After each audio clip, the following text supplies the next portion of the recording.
شکریہ.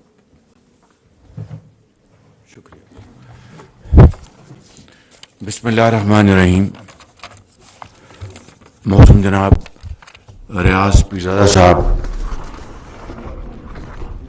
وفاقی وزیر برائے انسانی حقوق، special assistants, advisers, government officials,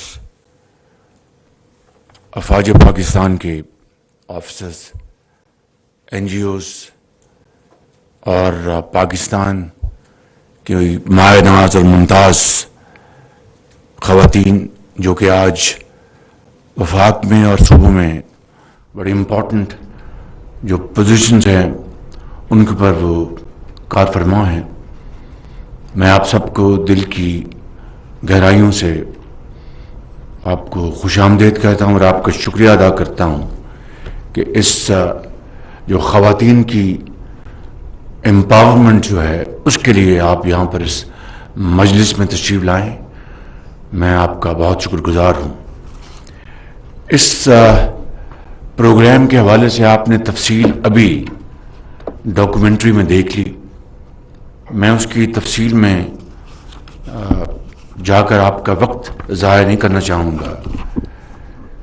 میں یہ سمجھتا ہوں کہ ہماری جو آبادی ہے اس کا خواتین نصف سے بھی زیادہ حصہ ہے، اور یہ ایک اتنی بڑی ہماری پاپولیشن کی بڑی افیکٹو اور بہت انرجیٹک یہ سیگمنٹ ہے سوسائٹی کا، جو کہ بطور ایک ماں کے اپنے بچوں کو وہ گھر میں تعلیم کے علاوہ جو ہماری روایات ہیں ان کی تربیت، بڑوں کا احترام اور معاشرے میں جو ریکوائرمنٹس ہیں ان کے بارے میں بطور ایک ماں کے بہت کلیدی کردار ہے، بطور ایک بہن کے بہت اہم کردار ہے، بطور ایک بیٹی کے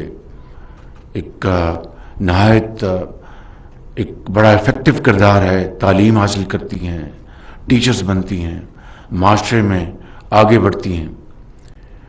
لیکن میں یہ سمجھتا ہوں کہ آج 75 سال گزرنے کے باوجود پاکستان میں ہماری خواتین کے جو حقوق، ان کی امپاورمنٹ، ان کا احترام، ان کے رائٹس، ان کے لیے اپرچونٹیز، تاکہ وہ معاشرے میں مردوں کے مقابلے میں کنٹریبیوٹ کر سکیں بڑی میننگ فلی، پروڈکٹیولی، یہ مواقع ہم 75 سال میں مہیا نہیں کر سکے. اور وہ قومیں، چاہے اسلامی دنیا ہے، چاہے مغربی ممالک ہیں، آپ دیکھ لیں وہاں پر خواتین نے بڑھ چڑھ کر اپنا رول ادا کیا معاشرے کی تربیت کے لیے، ملک کی ترقی کے لیے، خوشحالی کے لیے. تو وہ قومیں کہیں آگے بڑھ چکی ہیں اور پاکستان اس معاملے میں ابھی بہت سفر طے کرنا ہے. یہ 5 ارب روپے کا جو ایک پروگرام دیا گیا ہے، یہ آٹے میں نمک کے برابر ہے.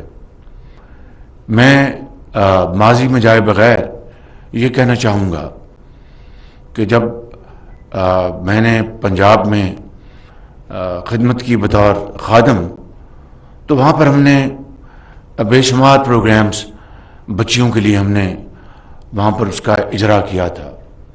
مثال کے طور پر جنوبی پنجاب میں بچیوں کو وہ اسکول میں تعلیم حاصل کر سکیں اور غربت کی بنا پر ان کے والدین ان کو اسکول سے باہر نہ لا سکیں، ہم نے ان کے لیے وظائف نہ صرف مقرر کیے بلکہ وظائف میں بے پناہ اضافہ کیا.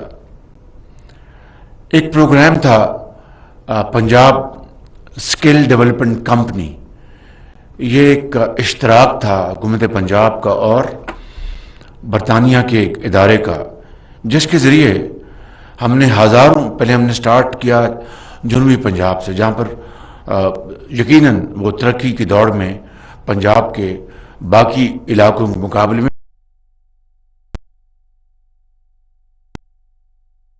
بچیوں کو اور بچوں کو اسکل ڈیولپمنٹ، چاہے ہوٹلرنگ ہے، سلائی کڑھائی ہے، آئی ٹی کے میکینکس، موٹر میکینکس، اور اس طرح بے شمار ٹیکسٹائل میں بے شمار ہم نے یہ پروگرام شروع کیے، لیکن کوئی عمارتیں نہیں بنائیں، مشینری نہیں خریدی.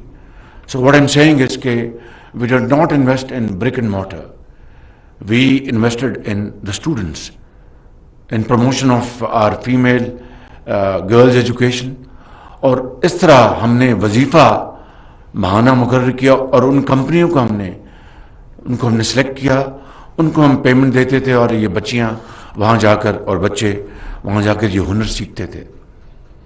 اسی طریقے سے ہم نے جو ابھی وائلنس اگینسٹ وومن، یہ پنجاب پہلا صوبہ تھا پاکستان میں، اور پاکستان کی تاریخ میں پہلی مرتبہ ملتان سے ہم نے اس کا سٹارٹ لیا، اور وائلنس اگینسٹ وومن سینٹر بنائے ہم نے، اور اس کا بہت خواتین کو دیہات میں بے پناہ، اس کا اور قصبوں میں بے پناہ فائدہ پہنچا، جہاں پر زبان خاموش رہتی اور ظلم اور زیادتی ہوتی ہے. مگر اس سے بڑھ کر میں یہ سمجھتا ہوں کہ آج کے جو چیلنجز ہیں پاکستان میں، وہ سب سے بڑا چیلنج ہے معاشی ترقی کا، خوشحالی کا. ابھی آج آپ نے سنا ہوگا کہ ہمارے انتہائی برادر ملک سعودی عربیہ نے $2 ارب پاکستان کے اسٹیٹ بینک کے خزانے میں جمع کرایا ہے. میں نے پشاور میں جب مجھے پتہ چلا تو میں نے سعودی عربیہ کا شکریہ ادا کیا دل کی عمیق گہرائیوں سے، اور انہوں نے ہمیشہ پاکستان کا ساتھ دیا، اور ایک مرتبہ پھر جب پاکستان کو مشکلات کا مقابلہ ہے تو انہوں نے پاکستان کا بھرپور ساتھ دیا. لیکن یہ قرضے ہم کب تک لیتے رہیں گے، اور کب تک قرضوں کی زندگی ہم بسر کرتے رہیں گے؟ یہ ہے وہ چپتا ہوا سوال جو مجھے اپنے آپ سے اور پھر آپ سب سے کرنا ہے. میں آپ کو چند مثالیں دینا چاہتا ہوں، اور وہ مثالیں ہمارے لیے کافی ہیں. ایک ایسی مثال ایسے ملک کی جو کہ میں دینا نہیں چاہتا، لیکن مجبوری، ایک وہ حقیقت ہے، اس کو اگر سامنا نہیں کریں گے تو اپنے آپ کو دھوکہ دیتے رہیں گے. وہ ملک ہمارے مشرق میں ہمسایہ ملک ہے، اور 1991 میں آخری مرتبہ انہوں نے IMF کے ساتھ پروگرام کیا، اور اس کے بعد دوبارہ ان کو IMF کے پاس جانے کی ضرورت نہیں پڑی. اور آج اس کی جو ترقی ہے، اس زمانے میں پاکستان اور اس کا ایک مقابلہ تھا. ٹیکسٹائل میں ہم ان سے آگے تھے، سٹیل میں وہ ہم سے آگے تھے. ہمارا روپیہ، اس کی قدر ان کے روپے کی قدر سے زیادہ تھی. لیکن آج کوئی کمپیریزن نہیں ہے، اور یہ بہت دل کے لیے، یعنی تیر سینے میں چبھتے ہیں جب اس طرح کی بات آدمی سوچتا ہے یا اس کو ریفلیکٹ کرنے کی کوشش کرتا ہے. مگر میں اپنی یہاں پر انتہائی باوقار اور انتہائی قابل محنتی اپنی بیٹیوں سے اور بہنوں سے یہ کہوں گا، قوم کی، کہ ہمیں اب رونے دھونے سے کام نہیں چلے گا، اور اس طریقے سے کہ ہم بینڈ ڈالیں یا ہم بیٹھیں اور اپنا وقت ضائع کریں کہ جو فلاں ہم سے آگے نکل گیا، اب کچھ نہیں ہو سکتا، تو اس طرح پھر تباہی ہمارا مقدر ہوگی. ہمیں اپنے حالات کو سنبھالنے کے لیے کھڑا ہونا ہوگا، ماضی سے سبق حاصل کرنا ہوگا، ماضی میں جھانکتے نہیں رہنا، اس سے کچھ نہیں، وقت ضائع ہوگا. ماضی سے ہمیں سبق حاصل کر کے ہمیں ایک قوم کی طرح، ایک جاندار قوم کی طرح ہمیں آگے بڑھنا ہوگا. یہاں پر آپ نے وہ تصاویر دیکھی ان خواتین کی جنہوں نے پاکستان کا نام روشن کیا. They are great ambassadors of Pakistan. کوئی سابق وزیر اعظم تھی، شہید ہو گئیں. کوئی پاکستان کی لیے تحریک میں انہوں نے بڑا کام کیا. کسی نے پاکستان کا دنیا میں نام روشن کیا، بڑے مشہور گیت گائے. And so and so forth. میں سمجھتا ہوں کہ پاکستان کے اندر جو ٹیلنٹ ہے، پاکستان کے اندر جو کیپیسٹی ہے، بڑے بڑے یہاں پر بڑے بڑے اذان بیٹھے ہیں، گریٹ مائنڈز جو کہ بہت کچھ کر سکتے ہیں. جو ضرورت ہے اس امر کی کہ اپرچونٹیز کریٹ کی جائیں اور ان کو پھر پوری طرح اس کا فائدہ حاصل کیا جائے. میں بڑی معذرت کے ساتھ اور بڑے ادب کے ساتھ عرض کرنا چاہوں گا کہ ہمارے ایک مثال میں آپ کو دینا چاہتا ہوں کہ ہمارے جو فار ایگزامپل میڈیکل کالجز ہیں پورے پاکستان میں، ہماری قوم کی بیٹیاں وہاں پڑھتی ہیں، دے ایکسل ان میڈیسن. اور ایک اسٹوڈنٹ کے اوپر شاید آج سے 5 7 8 سال پہلے 7 8 لاکھ روپے سرکاری میڈیکل اسکول میں خرچہ ہوتا تھا over the span of their education. اب میرا خیال وہ دگنا تگنا ہوگا.